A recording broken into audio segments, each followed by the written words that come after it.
Hey friends, it's Dr. Diana here. Did you know that you could make your very own nature-inspired lungs?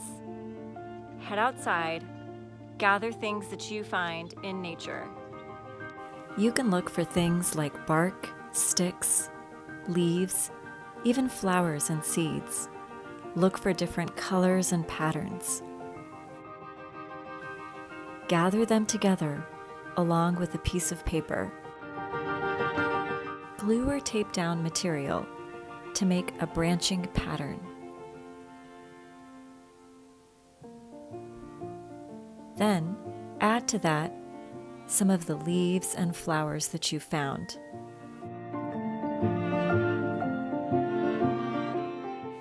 I'm excited to see what you'll make. See you next time.